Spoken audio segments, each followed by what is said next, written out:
Queridos, graça e paz. Onde nós podemos encontrar a sabedoria? Talvez por conta deste desejo e por que não, dessa necessidade, aumenta-se cada dia mais a procura por autoajuda. O que mais faz sucesso ultimamente? A autoajuda.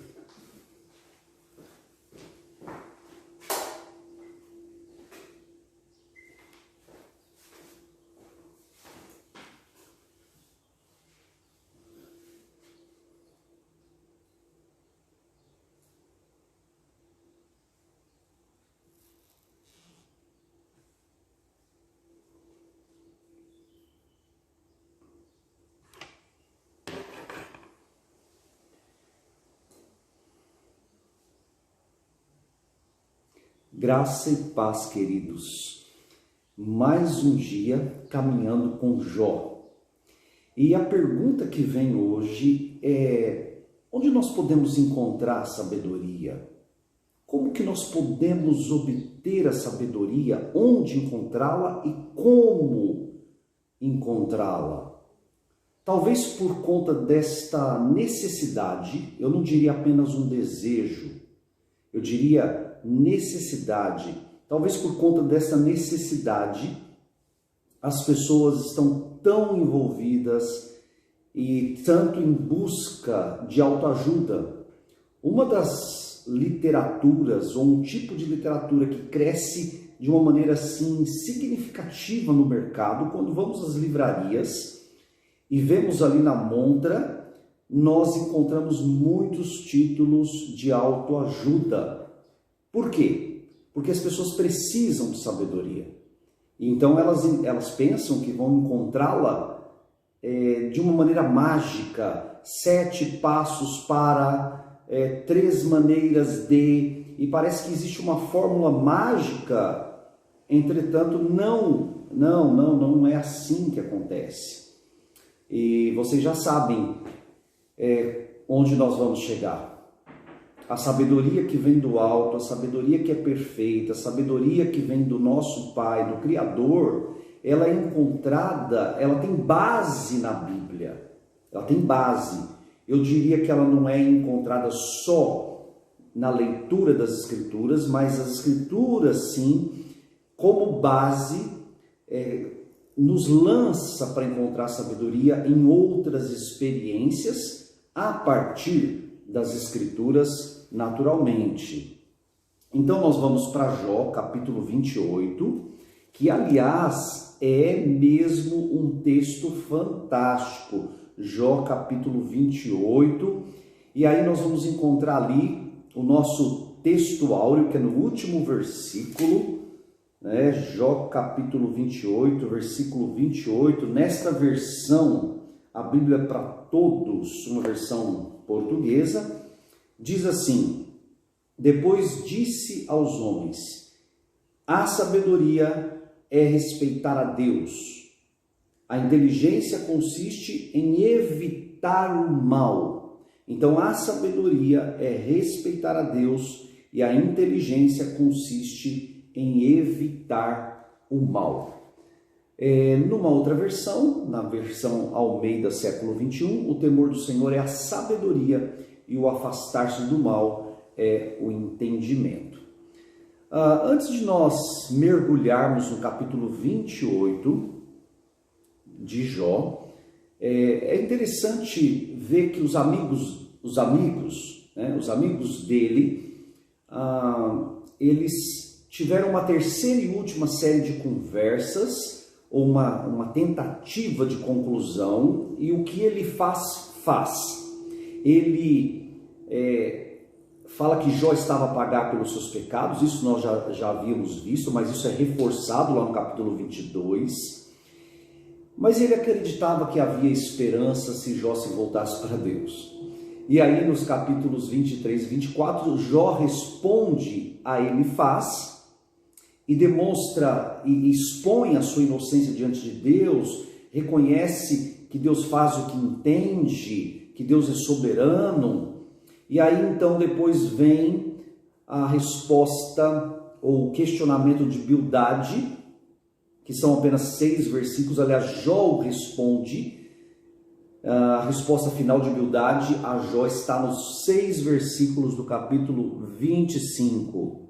Então ele argumenta que o homem não é nada mais do que um verme, e aí Jó interrompe Bildade, simplesmente interrompe, assim de uma maneira incisiva, já farto de ouvi-lo, e Zofar nem sequer teve oportunidade de falar. E aí Jó então, ele começa a responder, nessa etapa final, ele começa a responder aos seus amigos e inimigos, e então vai para lá no capítulo 28, que é um capítulo espetacular. Sinceramente, é um capítulo extraordinário. Eu fiquei assim encantado com este capítulo desde há muitos anos, quando ainda nos meus primeiros anos, né, minhas primeiras experiências como um discípulo de Jesus, e agora ao revisitar este texto eu fiquei novamente encantado e penso ter ficado ainda mais encantado por ora ou por agora, porque a visão amplia, a cosmovisão amplia, as nossas experiências com Deus são fomentadas, são relembradas, e aí o capítulo 28 foi uma delícia, literalmente, foi um prazer especial estar diante do capítulo 28 de Jó. E aí então, a gente começa, ou nós começamos a perceber que a sabedoria é de grande valor. A sabedoria é de grande valor. Ela tem um valor inestimável. E Jó, ele vai deixar isso claro aqui do versículo 12 ao 19. Mas a sabedoria, de onde é que ela vem? Onde fica a fonte da inteligência? É um questionamento. Não se encontra neste mundo e nenhum ser humano conhece o seu preço. O abismo diz, não está aqui. O mar profundo repete, aqui também não está. Não se vende o troco de ouro, a troco de ouro, nem se paga a peso de prata. E a prata naquela altura não era de pouco, ou não era do valor que é hoje. Hoje a prata tem algum valor, mas naquela altura ainda mais. Não se admite com ouro puro de Ofir, nem com pedras preciosas de cornalina e zafira.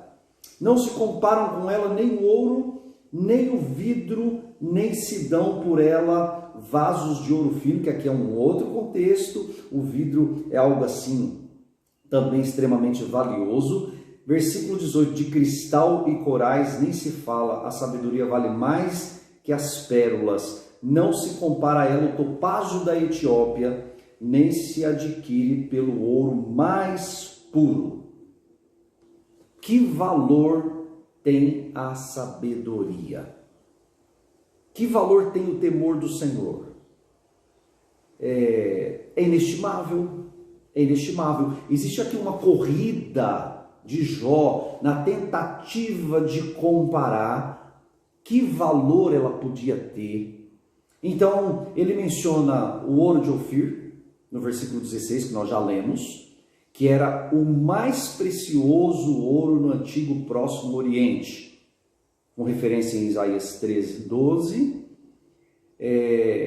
As rainhas se ornavam com esse tipo de ouro, Salmo 45, 9, e se cria que Ofir seja algures na Arábia.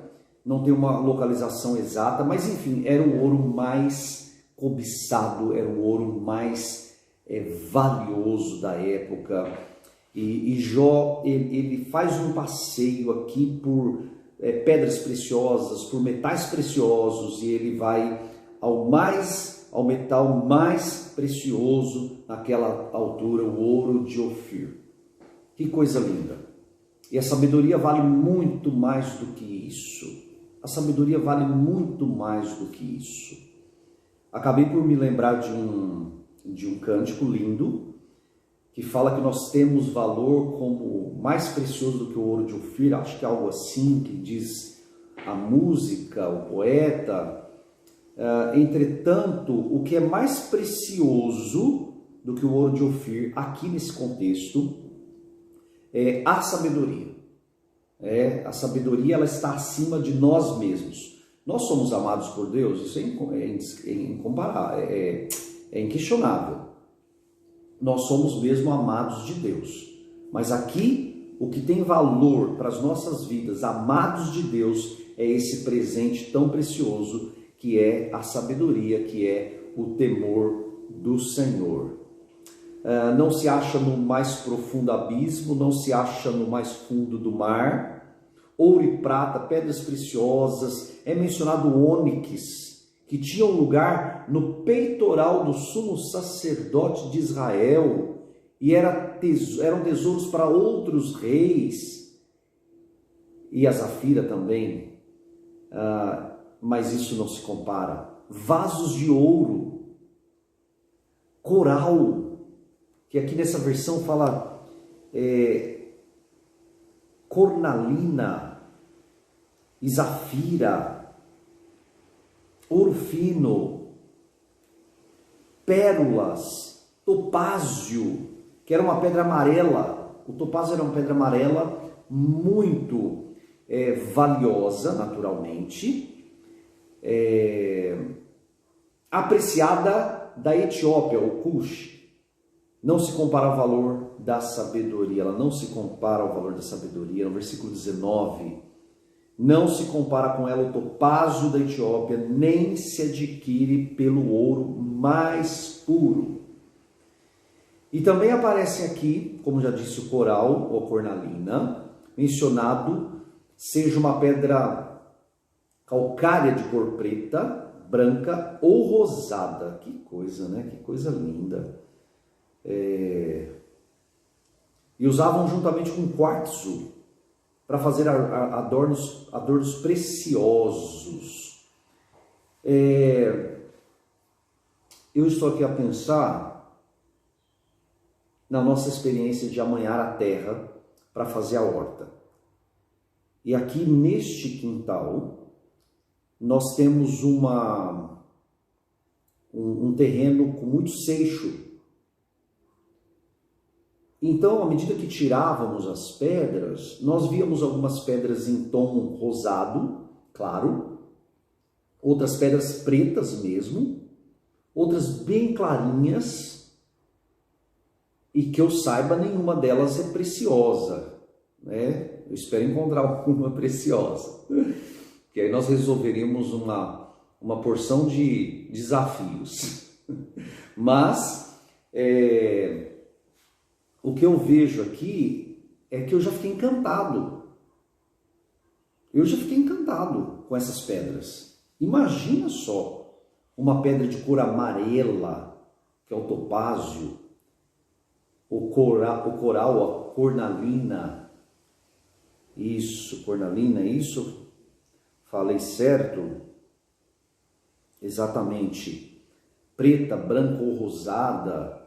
Enfim, a mistura de tudo isso com ouro, zafira, dariam adornos especiais.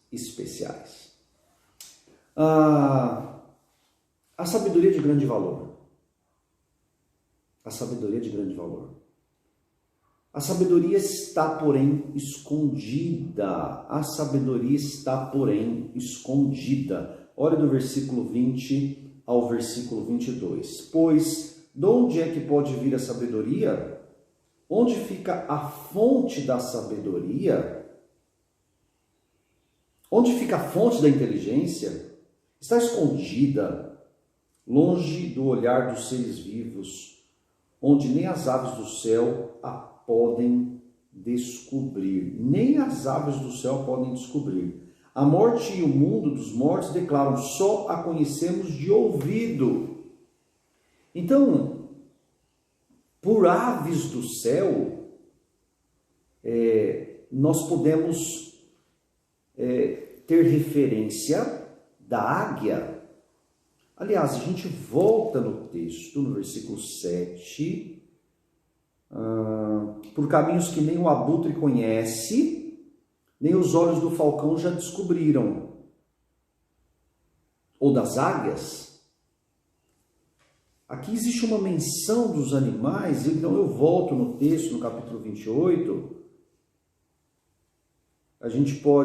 Nós podemos ver o 5 por cima, é que a terra, por cima é terra que produz o pão e por baixo parece que foi tudo queimado pelo fogo. Nos seus rochedos há safira e na terra encontra-se ouro. Isso já vimos. Por caminhos que nem o abutre conhece, nem os olhos do falcão já descobriram. O leão nunca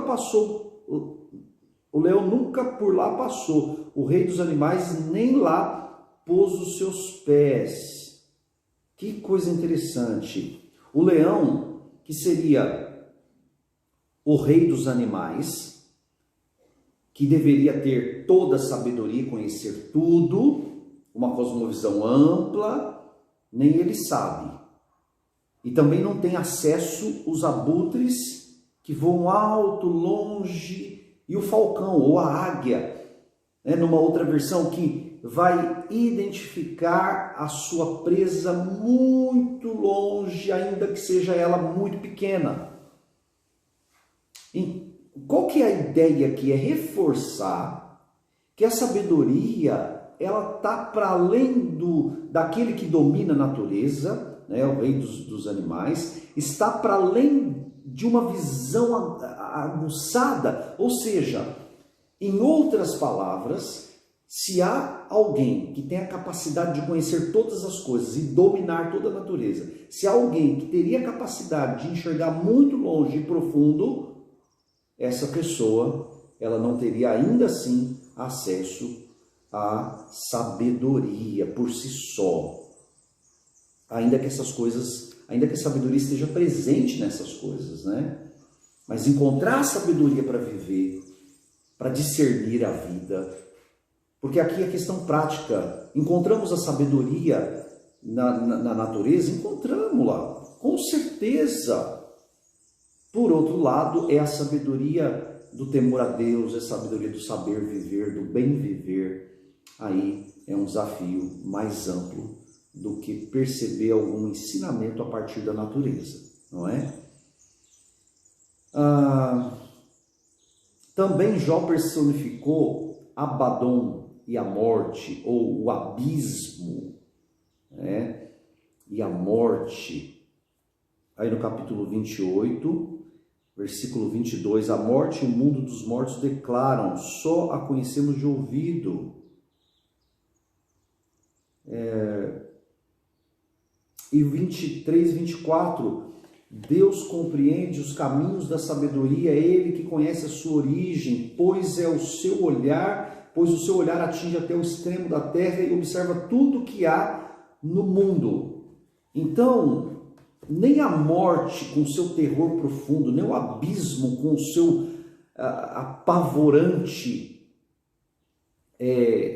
a sua apavorante condição, enfim, a destruição e a morte, ela tem acompanhado a humanidade desde Adão e Eva, nós sabemos disso. Então o que Jó está a dizer era que aqueles que viveram há muito tempo pudessem falar, ou seja, aqueles que passaram pela experiência da morte, aqueles que já viveram há muito e já passaram pela experiência da morte, já foram destruídos, se eles pudessem dizer alguma coisa, eles diriam, mas também o segredo de buscar sabedoria neles não está. Neles não está. E aí nós vamos celebrar a parte final do texto, quando a sabedoria é encontrada. Quando a sabedoria é encontrada. E aqui fica já uma questão doutrinária básica, que a Escritura é um perfeito tesouro de instrução divina. A Escritura é um perfeito tesouro de instrução divina. A Escritura é, sendo assim, é a fonte da nossa sabedoria. Não é uma coisa técnica. Porque eu leio, porque eu participo da escola bíblica, porque eu ouço as pregações, então eu tenho a chave. Pode ter até a chave, mas precisa saber abrir. E aí também é uma obra da sabedoria que vem de Deus. Olha só Deuteronômio 4, versículo 1 e 2. Versículos 1 e 2. Ó povo de Israel, presta atenção às leis e preceitos que eu te ensino.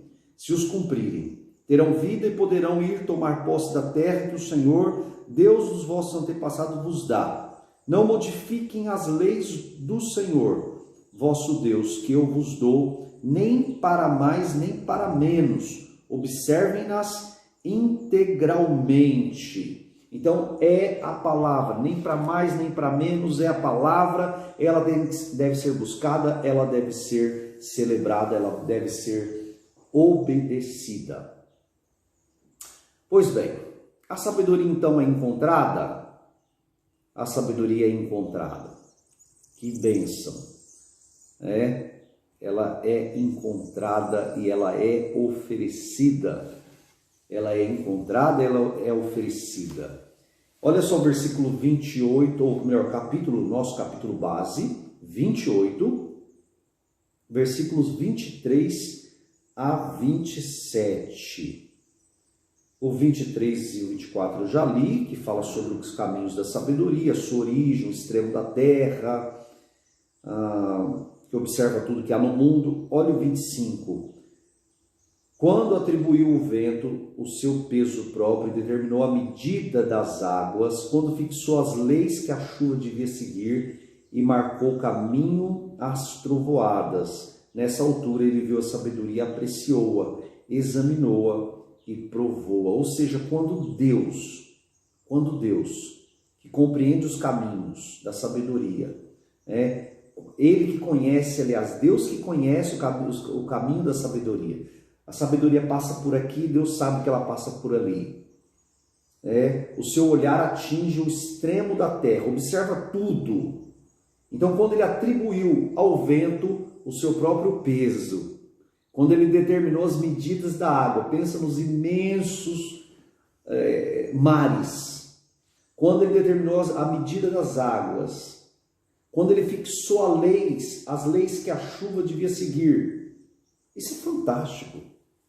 Mas está tudo mudado, alteração climática. Sim, ainda assim há leis básicas que regem a chuva por onde ela segue.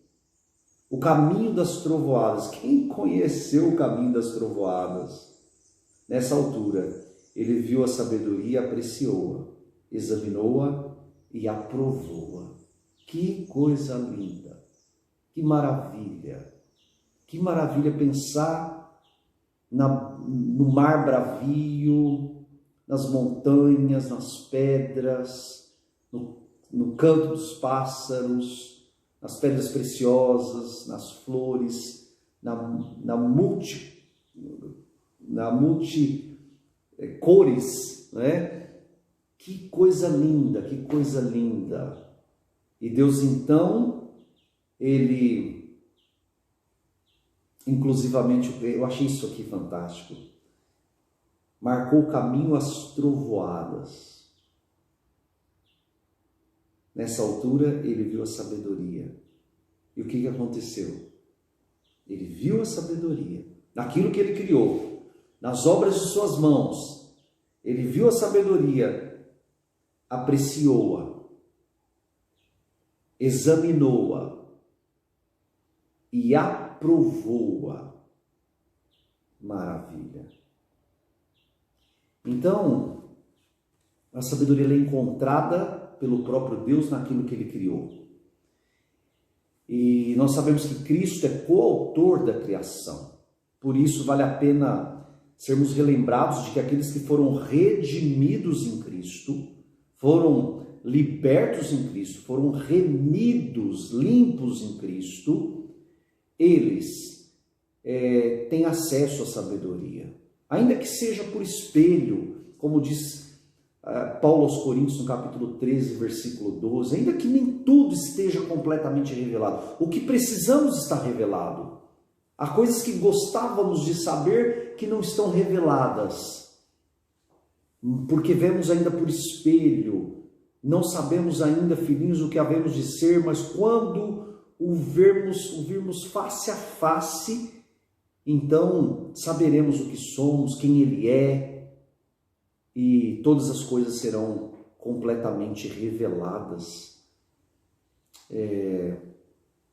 Por ora nós caminhamos segundo a medida da revelação que temos, pela graça de Deus, pela sabedoria que vem do alto, e seguimos a caminhada.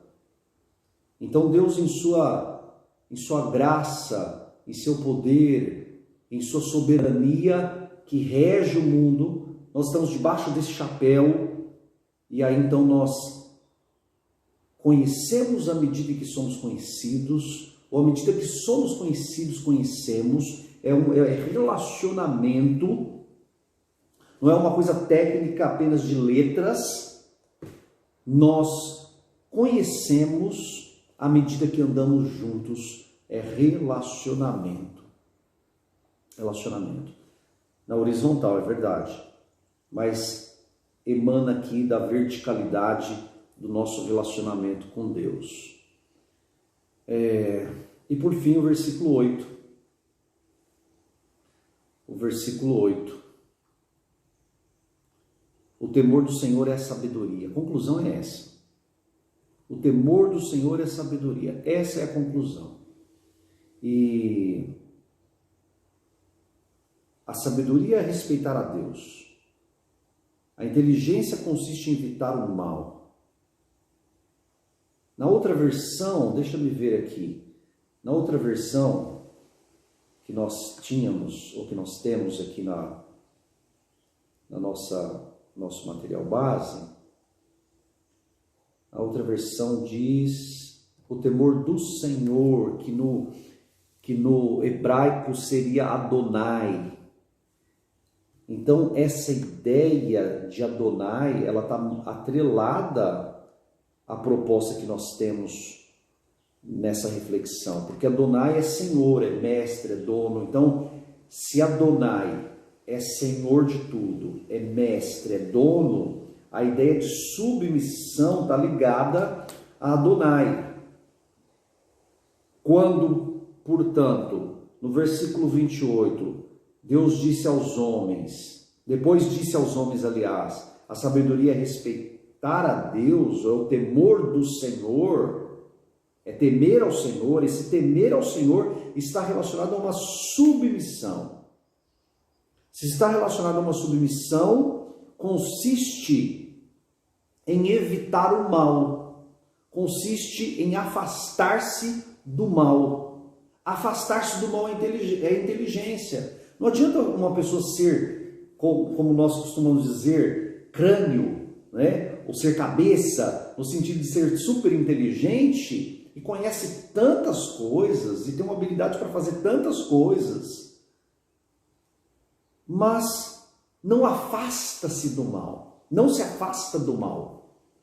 Não se afastar do mal é uma demonstração de tolice e não de sabedoria.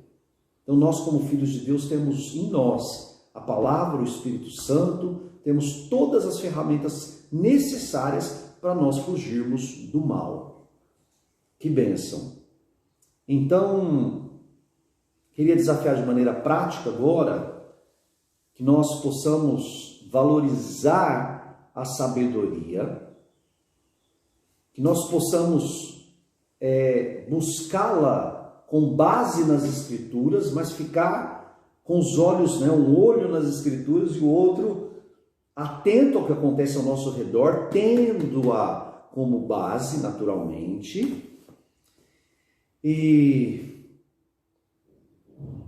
fica então o desafio para refletirmos nisso E aqui tem uma questão final, né? Refletir sobre que há relação, qual a relação entre temer a Deus e se afastar do mal, que nós já demos menção, e durante a semana, anote ocasiões nas quais você viveu a verdade desse versículo. Acho que tem que ser prático, né?